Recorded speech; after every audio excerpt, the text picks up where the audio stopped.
Hi எல்லாருக்கும் வணக்கம். Big Boss season 9க்கான விமர்சனங்களை இன்னிலிருந்து நான் பதிவேற்ற போறேன்.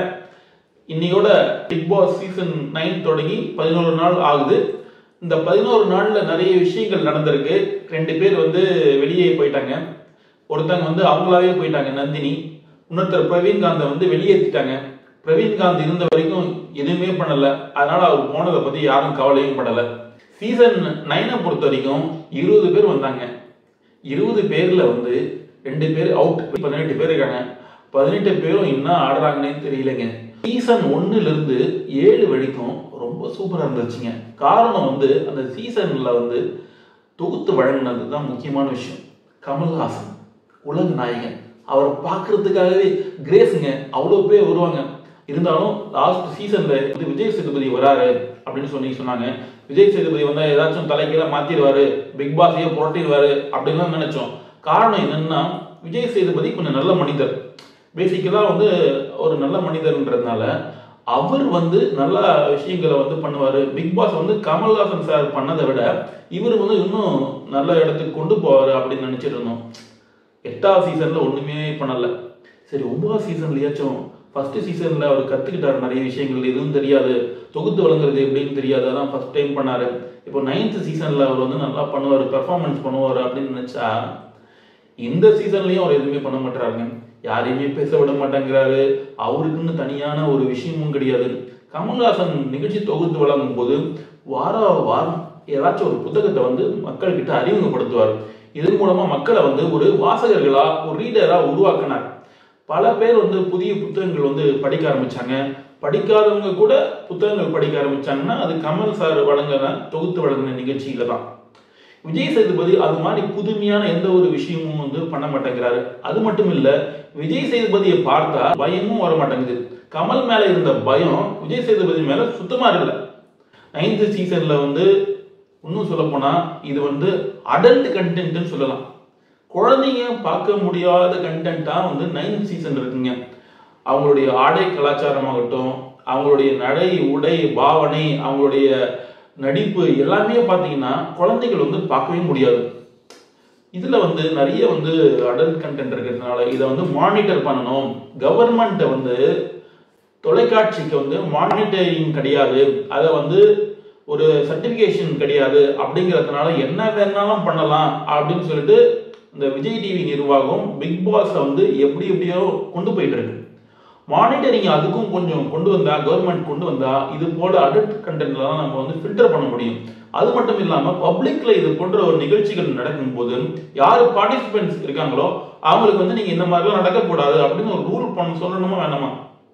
பிக் பாஸ் வெறும் அடல்ட் மட்டுமா பாக்குறாங்க, குழந்தைங்களும் பாக்குறாங்க, ரொம்ப வயசானவங்களும் பாக்குறாங்க, இதய வேலைகளும் பாக்குறாங்க. மனசு மகிழ்ச்சியா இருக்கணுன்றதுக்காக தான் ஒரு ரியாலிட்டி ஷோ பாக்குறாங்க. ஆனா இந்த ரியாலிட்டி ஷோவை பொறுத்த வரைக்கும் மன மகிழ்ச்சி இல்லாம ரொம்ப வேதனையையும் கோபத்தையும் வெறுப்பையும் தான் ஏற்படுத்துது. மற்ற சீசன்ல இருந்த மாதிரி ஒரு சிரிப்புன்றது பார்த்தோம்னா இதுல 2 பேர் தாங்க. ஒருத்தர் திவாகர், இன்னொருத்தர் அந்த வினோத். திவாகரும் வினோத் மட்டும்தான் ஏதோ காமெடிங்கிற பேர்ல பண்றாங்களே. அப்புறம் அந்த விக்ரம், இவங்க 3 பேர் பாத்தீங்கன்னா ஒரு காமெடின்ற மாதிரி காமெடி சென்ஸ் இருக்கு, ஆனா பியூரா ஒரு காமெடி அவங்க கிட்ட கிடையாது. அது மட்டும் இல்லாம இந்த கானா பாடகர் வினோத் பாட மாட்டேங்கிறாரு. துஷாருக்கு டான்ஸ் தெரியும், ஆனா ஆட மாட்டேங்கிறாரு. அந்த அரோரா ஒரு மாடலிங், எந்த விதமான மாடலிங்கான எந்த விதமான இதுவும் இல்லை அவங்க கிட்ட. அதே போல அந்த எஃப்ஜே ஒரு டப்பிங் ஆர்டிஸ்ட். அவர் அதுல தன்னுடைய பல பொருளை ஏதாச்சும் வெளிப்படுத்தி காட்டலாம். இது போல ஒவ்வொரு ஃபீல்டுல இருந்தும் ஒவ்வொருத்தங்க கொண்டு வந்திருக்காங்க. அதே போல அப்சரா அழகா இருக்காங்க. அவங்க ஏதாச்சும் பெர்ஃபார்மன்ஸ் பண்ணுவாங்கன்னு பார்த்தா ஒரு பெர்ஃபார்மன்ஸும் பண்ண மாட்டேங்கிறாங்க. டான்ஸ் ஆடுறாங்க, நின்றுட்டே இருக்காங்க. எல்லாரும் சமைக்கிறாங்க, நின்றுட்டே இருக்காங்க. யாராச்சும் பாட்டு பாடுறாங்க, நின்றுட்டே இருக்காங்க. மேக்கப் மட்டும் நல்லா பண்றாங்க. கனி ஒரு நல்ல கண்டஸ்டன்ட். அவங்க நல்லா பெர்ஃபார்ம் பண்றாங்க. அங்க அந்த வீட்லயே அவங்க மட்டும் தான் நல்லா சமைக்கிறாங்கன்னு சொல்லிட்டு எல்லாருமே சொல்லிட்டாங்க. அது மட்டும் இல்லாம எல்லாருக்கும் அட்வைஸ் பண்றதாகட்டும், அவங்க பேசுறதாகட்டும், பெர்ஃபார்மன்ஸ் பண்றதாகட்டும் கனி நீட்டா பண்றாங்க. அதுக்கு அடுத்தபடி பாத்தீங்கன்னா சபரிநாதன் நல்லா பெர்ஃபார்மன்ஸ் பண்ணிட்டு இருக்காரு. அவர் வீட்டுல எல்லா வேலையும் இழுத்து போட்டு அவர் செய்யறதாகட்டும் ஒரு நீட்டா ஒரு நல்ல ஒரு பேர் சபரிநாதனுக்கும் இருக்கு. இது போல எல்லா கண்டஸ்டன்ட்டும் நல்ல பேர் வாங்கணுங்கிறது தான் எல்லாருடைய எதிர்பார்ப்பா இருக்கு. இது வரைக்கும் 10 நாள் முடிஞ்சு 11 நாள் இன்னைக்கு நடந்துட்டு இருக்கு. இந்த 12 வாரம் வரப்போகுது. இந்த 2 வாரத்துக்குள்ள எல்லாருமே வந்து நல்ல பெர்ஃபார்மன்ஸ் பண்ணுவாங்கன்னு எதிர்பார்த்துட்டு இருந்தோம். ஆனா பெர்ஃபார்மன்ஸ் வந்து எதிர்பார்த்த அளவுக்கு இல்லை. பழைய சீசன்ஸ்ல இருந்த அளவுக்கு இதுல வந்து ஒரு விறுவிறுப்போ என்ஜாய்மெண்ட்டோ எதுவுமே வந்து இல்லை.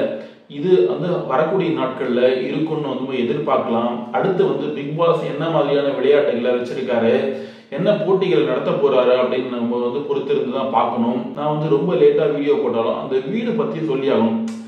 பிக் பாஸ் வந்து நிறைய பேர் பார்க்கக்கூடிய ஒரு கேம்ங்கிறதுனால, அது ரியாலிட்டி ஷோங்கிறதுனால ஒரு கலர்ஃபுல்லா வந்து அந்த வீட்டை வந்து அமைச்சிருந்தா நல்லா இருக்கும்.